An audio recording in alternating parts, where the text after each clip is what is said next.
कहते हैं, देश के लिए जान देने वाले कई होते हैं, लेकिन देश के लिए अपनी पूरी जिंदगी, अपनी पहचान और अपने रिश्ते तक कुर्बान करने वाले बहुत कम। यह कहानी है ऐसे ही एक नायक की, जिसे पाकिस्तान में भारत का ब्लैक टाइगर कहा गया, रविंद्र कौशिक। 11 अप्रैल 1952 राजस्थान के श्री गंगानगर में एक साधारण परिवार में जन्मे रविंद्र बचपन से ही होशियार, समझदार और तेज तर्रार थे।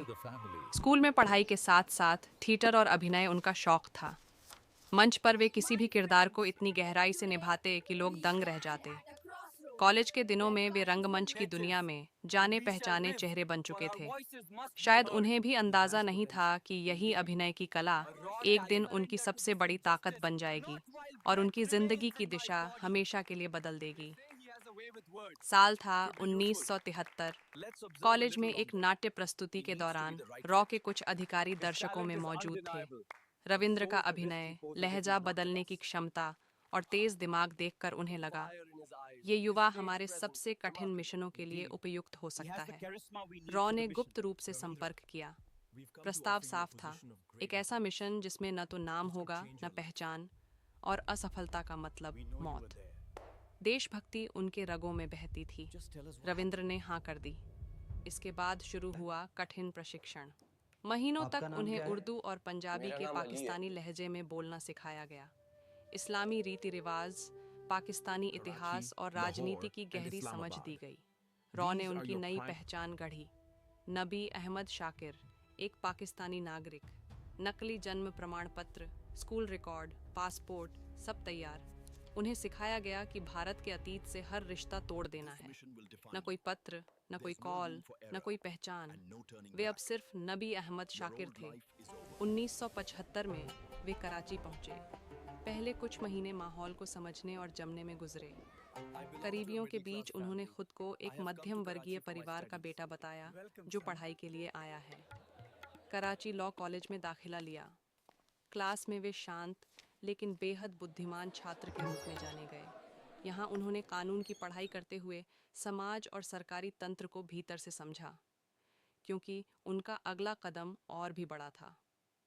लॉ की डिग्री पूरी करने के बाद उन्होंने पाकिस्तान आर्मी में कमीशन के लिए आवेदन किया। टेस्ट, इंटरव्यू, ट्रेनिंग, हर चरण में वे पास हुए। रॉ का यह प्लान अब काम कर रहा था। नबी अहमद शाकिर पाकिस्तान आर्मी में अधिकारी बन चुके थे। आने वाले सालों में वे मेजर के रैंक तक पहुंचे।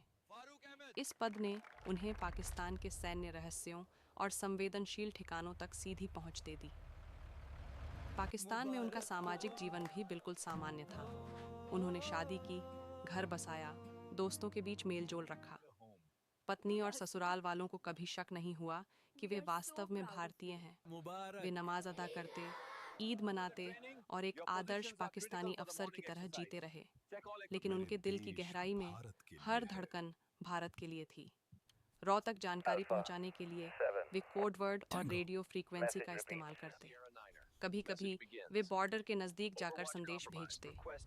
8 वर्षों तक उन्होंने पाकिस्तान की सेना, हथियारों और योजनाओं की अनमोल जानकारी भारत को पहुंचाई, बिना किसी गलती के। लेकिन 1983 में सब बदल गया।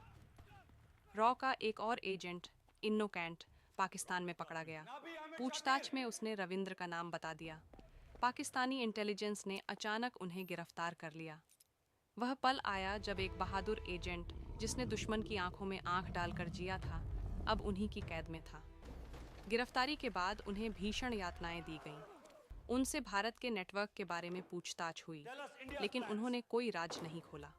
पाकिस्तानी अदालत ने पहले उन्हें मौत की सज़ा सुनाई, बाद में इसे आजीवन कारावास में बदल दिया। मुल्तान जेल की अंधेरी कोठरी में उन्होंने 16 साल बिताए। इन सालों में उन्होंने अपने परिवार को कई खत लिखे। एक खत में उन्होंने लिखा, क्या भारत सरकार को मेरी कोई चिंता नहीं? क्या 16 साल की वफादारी का यही इनाम है? इन पत्रों में दर्द, निराशा और देशभक्ति तीनों झलकते थे।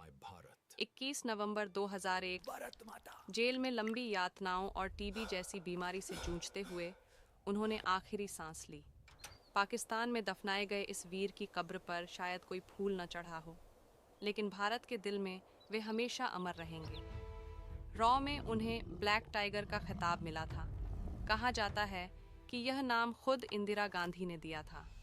उन्होंने अपने अभिनय, साहस और बुद्धि से ऐसा काम किया जो आज भी जासूसी की दुनिया में मिसाल है। उन्होंने अपनी पहचान खो दी ताकि भारत अपनी पहचान बनाए रख सके। वो चले गए, लेकिन उनकी कहानी आज भी हमें याद दिलाती है कि असली हीरो वो होते हैं जिनका नाम शायद इतिहास की किताबों में न हो, लेकिन इनकी कुर्बानी से इतिहास लिखा जाता है।